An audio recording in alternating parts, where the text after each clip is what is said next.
You can either take the red pill. You'll wake up. Everything was a dream. Or you can take the black pill. You can get torched. Well, I suppose getting torched won't hurt that much. I don't feel anything. Wait for it. Oh, wait. I just got a new client. Get torched! Get torched! Get torched! I'm Wayne Carey, and this is The Truth Hurts.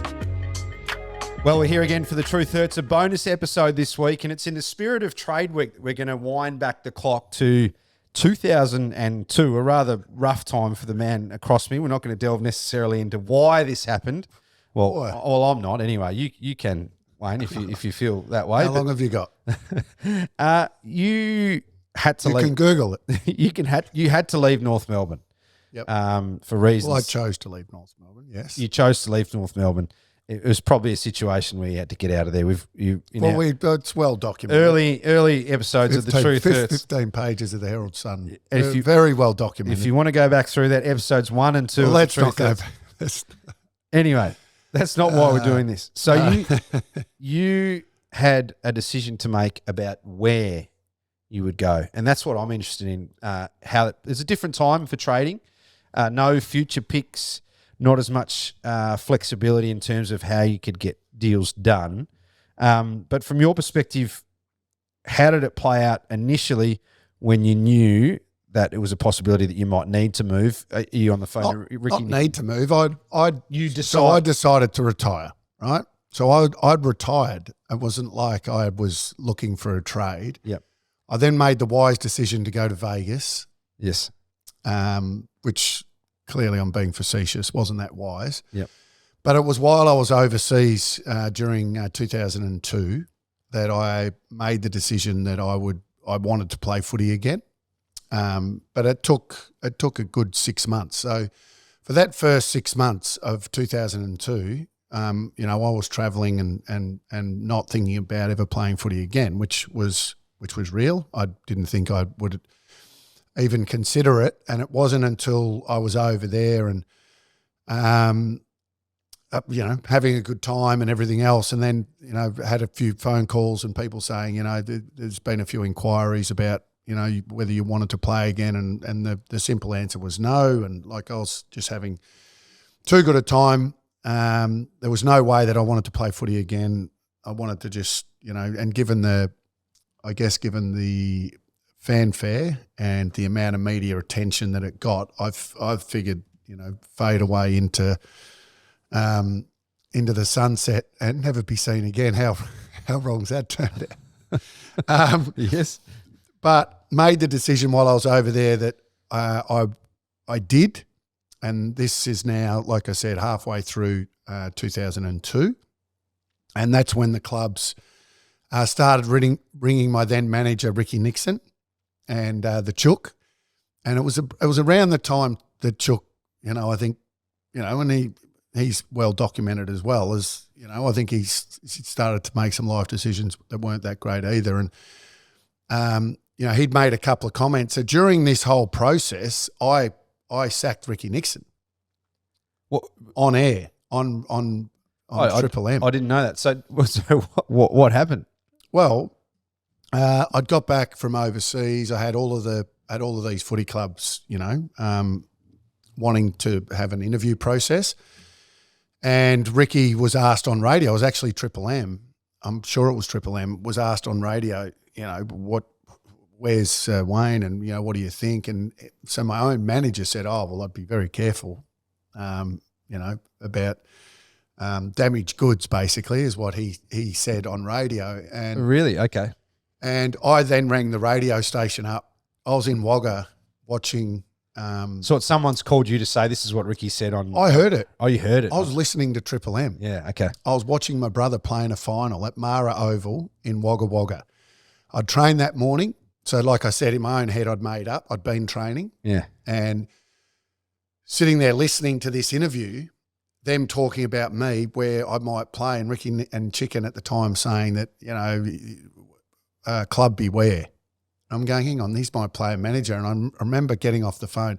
By the way, Chicken and I are, fine now, and, we're mates and everything else. But at the time, as you can imagine, being his client, so I'm then trying to ring Ricky. Ricky's not answering the phone. And Because he knows what's coming. then when he eventually, I got on air and said, well, because Ricky basically said he didn't know where I was as well. Yeah. And I said, well, I'm in Wagga watching my brother play football, and then said, well, I basically said I can't wait to run into the Chook again, and said, and he's no longer my manager. So that's where the relationship finished with Ricky and I, and we've sorted everything out since, and there's no grudges with how it finished or anything else, but that's where it ended. And then we had to finalise business dealings that we had together. So that went on for probably a year or so afterwards as well. So that would be complicated in terms of what cut he got a certain deals. And so there were So I had deals in place. I had deals with Foxtel, Fox Footy. I had deals with Nike. I had deals, all of these deals which were all still going on. So none of those sponsors stopped. Yeah. So all those deals I had in place, no one dumped me, so to speak.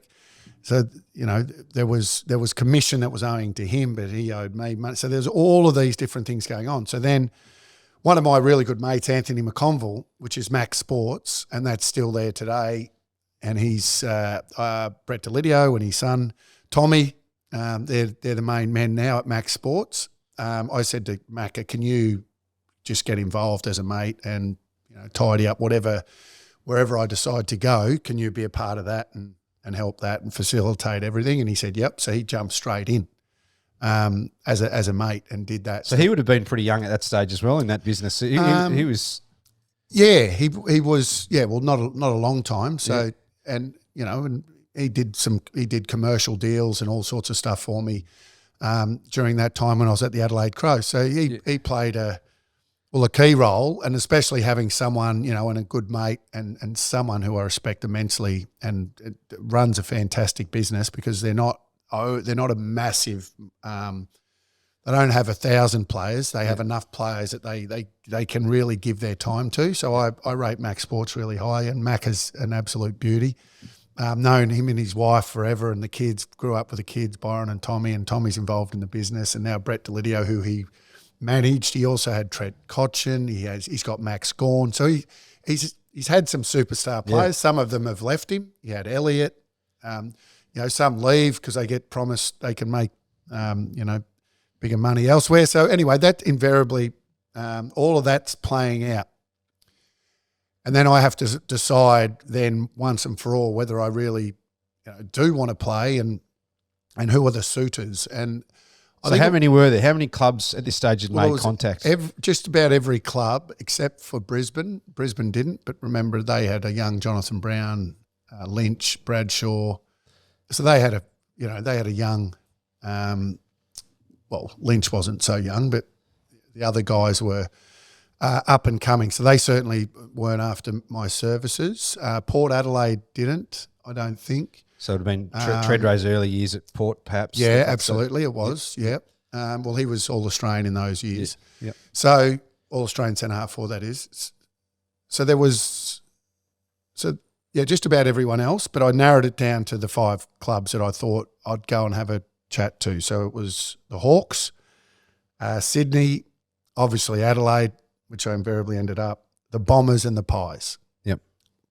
And I went and sat down and had an interview with all of these clubs. So remembering this is my first experience of doing anything like this. Yeah, because you'd been one club player and you'd just... Yeah. One club player. North Melbourne were the only team that ever approached me to play for them. Yep. When I was 15 and a half, saw me in a school game, got bought off Sydney. A lot of people know the story. Johnny Longmire and I both got bought. He was 60,000. I was 10,000. Yeah. I was a set of steak knives. And that's how I played at North, not Sydney, because I was zoned to Sydney, being a Wagga Wagga boy. So me going to these other clubs and speaking to them for the first time, I'd never, even contemplated doing that. And I remember I went to the Hawks, showed me through, basically spoke about, where I'd fit in. Said they'd give me the number 18 jumper. That was pretty short and sharp. I flew up to Sydney. Paul Roos. How attractive was that? It was Sydney as an option. Sydney was being a non-footy town. It was a massive consideration at the time and plus Wagga Wagga being, and Sally and Sally's family was all from Wagga, and that being halfway, Wagga sits pretty much halfway between Melbourne and Sydney, so it was pretty much the same going up there. Plus, I guess getting away from, the limelight of Melbourne and going up and, the beaches and everything else. Used to go up there every summer, with Sally and her family and, spend time there. So really, really enjoyed Sydney. But they said, we'll give you the number 18 Guernsey. Obviously, I knew John Longmire. He was the assistant coach at the time. Paul Roos was the coach. Yeah. So, there was a lot of things that and that was a really strong pull. And I had Sally's mum and dad and Sally herself all saying, they would prefer Sydney. Everyone wanted me to go there. So then Essendon and Collingwood were the other two, which I find really interesting from where those clubs were positioned, because at the time they were at the top end. Well, Essendon had just made a few grand finals, won the premiership in 2000, made another grand final in 01, had Lloyd Lucas and probably not a whole lot of cap room. Then Collingwood had just played in the grand final against Brisbane. Well, they played later that year in 2002. So how are they going to – what was their pitch to you? Well, the Pies were brilliant. Mick Malthouse, Eddie Maguire, went to Mick's house, sat down. And I remember and I think Eddie said, Paul said he'll give up number 18, and he had number 18 tattooed on his arm, Liquor, and ripping guy. But I just thought, massive club, Collingwood in Melbourne. I think in the back of my mind, I always thought I wanted to get out of Melbourne. So it was definitely going to be either Sydney or Adelaide, I thought. But I thought go through with this process. So were Essendon and your Collingwoods and these clubs, were they wooing you, or were they also asking hard questions of you? Or how did that? It was all wooing. There was no hard questions. So despite everything that happened, these clubs were just all out to get you. And obviously at that time you still felt that you had some pretty decent footy in front of you. Yeah, well, I had osteitis pubis or whatever it's called. A groin injury. A groin injury. And the year before, and I realised how I got that. I'd actually bought a jet ski in the summer and was riding jet ski a lot and jumping waves and doing things, and that's the only thing I can put it down to. Yeah, the reason why I had that year. So had a really good pre-season in 2002. And like I said, at this stage when I'm going to have these interviews, I'd been training with a mate of mine and back into training, and I was pretty fit and I trained pretty hard. So then when I went and sat the Bombers by far was the best process that I went through in the way they tried to sell it. So the great Kevin Sheedy. Yes. And I speak to Sheeds about it to this day. Him and I get along really. I love Kevin Sheedy. I concur when people talk about, there should be a statue at the MCG about what this guy's done for footy, the promotion of footy, what he did as a player and as a coach. Absolute genius. And the psychology that he used with myself when walked into the auditorium at Windy Hill, and there's Hurd and Lloyd and Lucas and the Johnson boys and Solomon, and they're all sitting there. Blokes have been trying to whack you for years, probably. Yep, and they're sitting there, and I knew going into that meeting, though, all I'd heard, and probably through Macca, because he's dealing with players that are having to go and salary cap problems and different things, and they had that at the time, and they were going to have to get rid of a couple of players. I think Carosella might have been so one. Blake Carosella, Justin Blumfield, Chris Heffernan, they lost at that time already. Yes, so they were players that they had to get out, and Macca and I felt that if I was to go to the Bombers, then the supporter base would think, you've had to get rid of all of these players for this one bloke. So I didn't think that would be such a smart move. But as I said, the presentation was easily the best. So I walked into the auditorium. There was an esky full of a slab of beer right? And it's sitting there, and you had all those players. Fletcher was in there, and you know, so there was about 10, and they had highlights of me playing against the Bombers on the big screen, and Sheeds just pointed to the screen and said, "We're sick of it. We're sick of this." And that's why we want you at this footy club. So everyone's just kicking back, having a beer, and we're all just kicking back, having a beer, watching that. And anyway, everyone left, and I sat there for the next 2 hours and watched my Is that awkward though, going into a room of 10 blokes you've played against for this time? I was slightly, when I say intimidating for the reason that I'd never been in their company, in their cave. Yeah. You know, their club. And it's like you're sitting there now talking to these guys about potentially playing with them. So that was quite daunting. But deep down in the back of my mind, I knew I was going to go to Adelaide. My dad, who was since I thought this might be a chance to try to reconnect or try to have some sort of relationship with him. It was probably never going to happen. I had a lot of school friends. Remember, I did year 9, 10 and 11 in Adelaide before I came to Melbourne, and so had some really strong connections over there. I'd toured Ireland with Mark Rasciuto and Goody in 1998, and also knew a few of the other Adelaide boys. But Adelaide to me was a second home. Wagga was where I was born and bred, but I loved Adelaide, loved every bit of it. John Reid was an old school, a footy boss at the Adelaide Crows. Loved how he went about it. Gary Ayres I had the utmost respect for. So they had a lot of things. Went over there a couple of times. Mark Rasciuto played a pretty big role. Spoke to me, Andrew McLeod.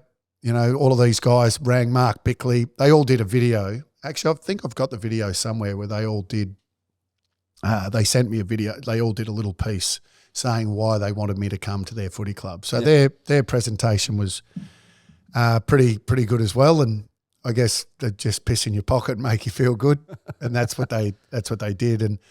And then decided to go there. I got offered more money at all the other clubs. Yeah. So your North Melbourne salary would have been one of the highest, if not the highest in the league. It would have been up there. Were you having to take a significant pay cut regardless? Or I didn't come back to play for money, so that was never about. If it was about money, I would have played for one of the other clubs.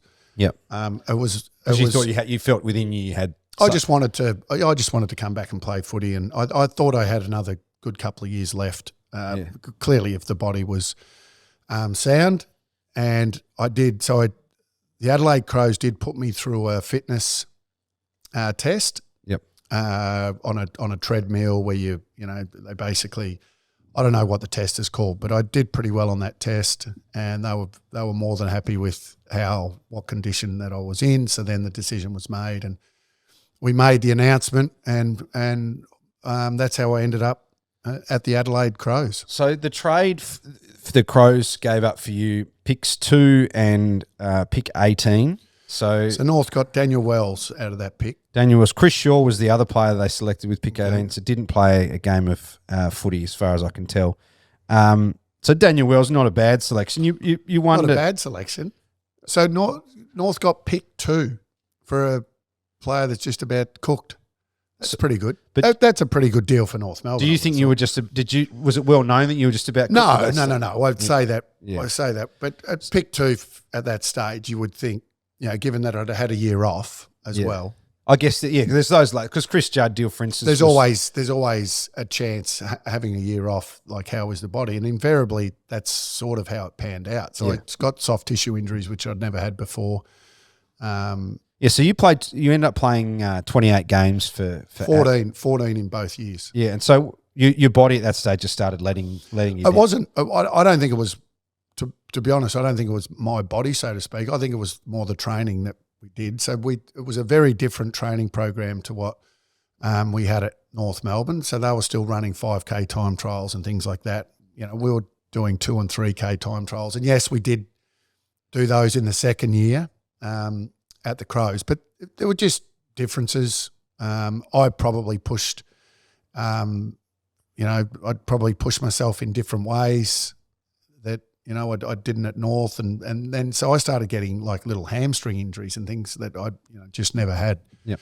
So I think there were reasons, and then I think even going into the first game, the first game for the Crows was against Fremantle. I kicked 4 in the first game for them, and I remember Mark Bickley came up to me after the game and said, "Well, if you do that every week, there's 80 for the year." So and I don't think I played all that well, but I still managed to kick 4 and we won, and we played finals both years that I played. I think semi-finals both years, not quite. And like I said, especially at the back end, then I ran into the point post and split my knee open. So I had a couple of things that just didn't go quite right. When you look back at that decision, do you still feel like you made the right call? Yeah, I think so. The Adelaide people were just awesome. The support that I got over there was, great. I just wish that I, could have played, played a little bit more and played with my body feeling great. Funnily enough, when I played against the Bombers, I kicked 6 against the Bombers. So Sheeds was right to, I think I might have kicked 4 against Collingwood as well in that year.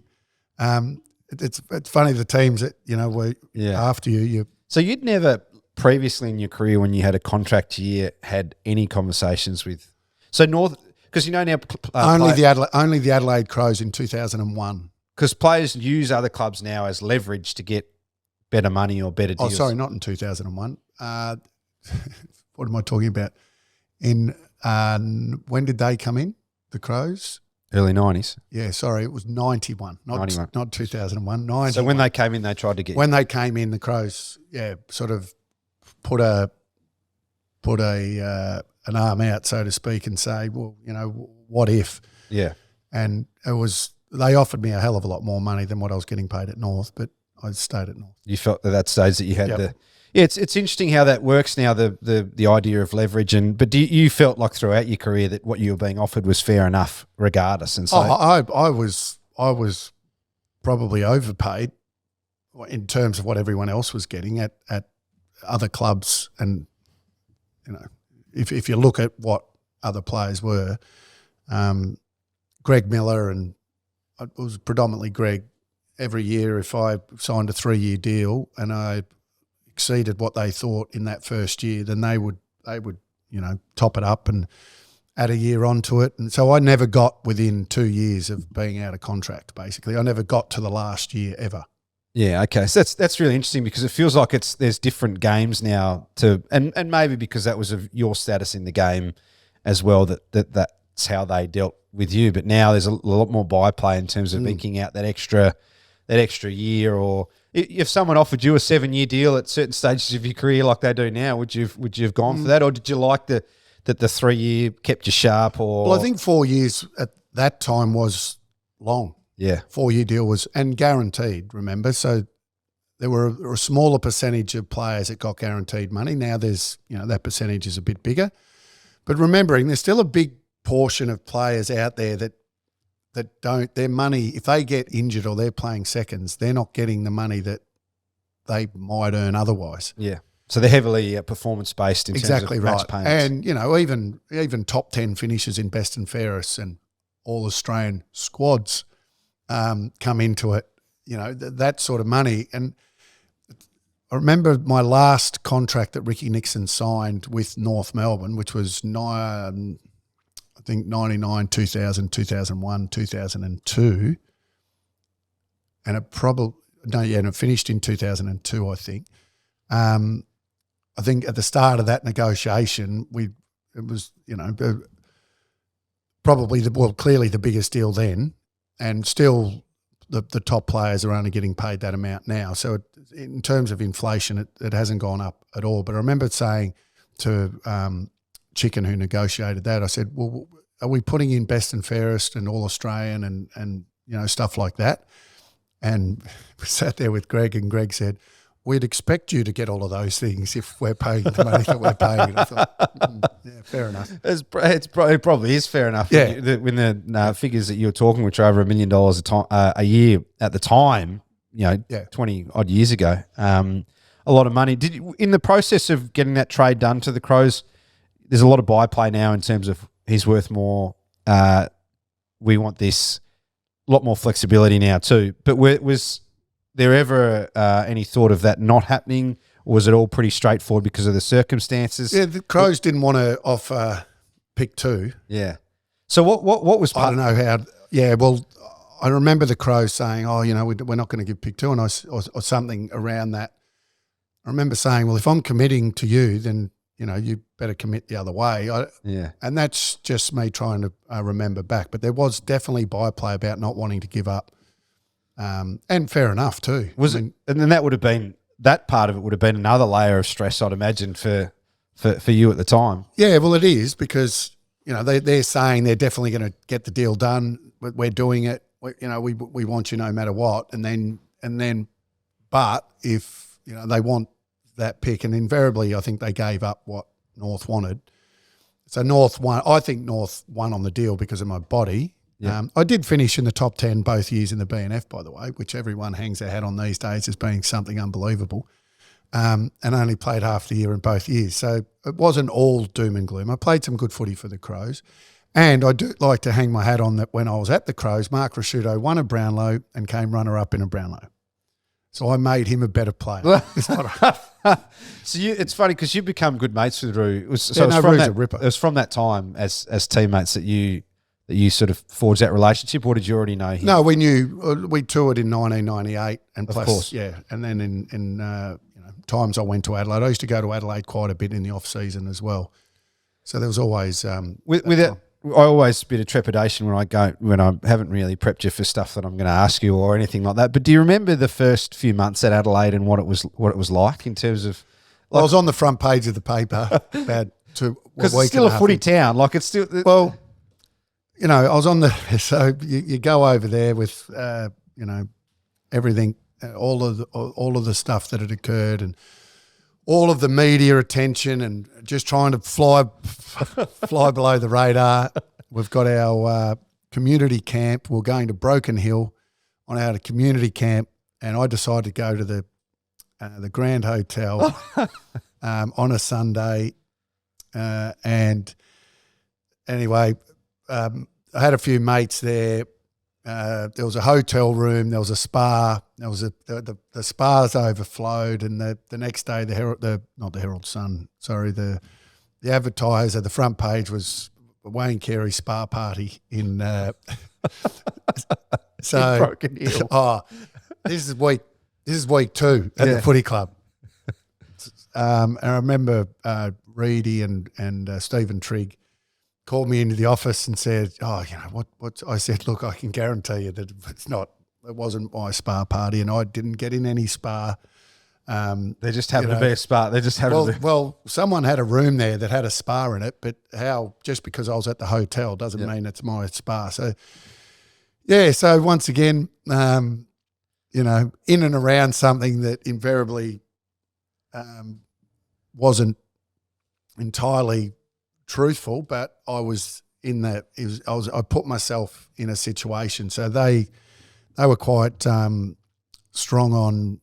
You just can't put yourself in those situations. I said, well, mate, I can't determine whether someone overflows a spa. And it's not like if I got in the spa and I was, then you put your hand up and say, well, I deserve that. And that was stupid. But just like a lot of things that get written and get talked about, the truth sits a fair way away from, what you read. So you spoke or see. You spoke about your first game as well. I think you said you kicked forward. Did when you first put on the Adelaide jumper, did it feel a bit foreign to you? Because that's the one thing that I noticed was it just didn't look right seeing in the Crows jumper at that time because you'd associated you with being. Well, I'd played a State of Origin game for South Australia in 1992. It all felt a bit weird. The fact the facilities, they had unbelievable facilities. We had portable sheds. So everything about the Adelaide Footy Club was quite foreign in comparison to North Melbourne. They were very different. Both great footy clubs, great people. The trainers, the staff, everyone there. I got very well looked after, and they've like I said, I've got friendships there still. But yeah, a complete different place than what North Melbourne was. Well, Duck, great insights into your move from North Melbourne to Adelaide. I mean, I know you're smiling at me at the moment. I hope I haven't. No. It sort of brings up memories, and there's so many little hidden stories in there, and you're thinking. No, there is. There's so many little things in and amongst the time that I was there. Yeah. Things that went wrong. In terms of, like I said, my body and other things, and trips away, and guys I met. Ronnie Burns had just got to the footy club as well. Ronnie Burns got traded from Geelong. I wore number 2, he wore number 5. So we've become great mates. We knew one another beforehand as well. But so there's a lot of happy memories, but also a few little I wish I had my time again memories. Yeah, of course, and I understand that. Yeah, there was a whole lot of difficulties that came with that move for the obvious reasons. But as a football fan, that insight is great for how the process played out. And I don't know if you've provided that detail before. No, I haven't. Not publicly, I don't think. That's what we are about on the True Thirds. I hope our listeners and our viewers have enjoyed that one. Thanks again, and Duck, stay out of trouble, and we'll see you soon.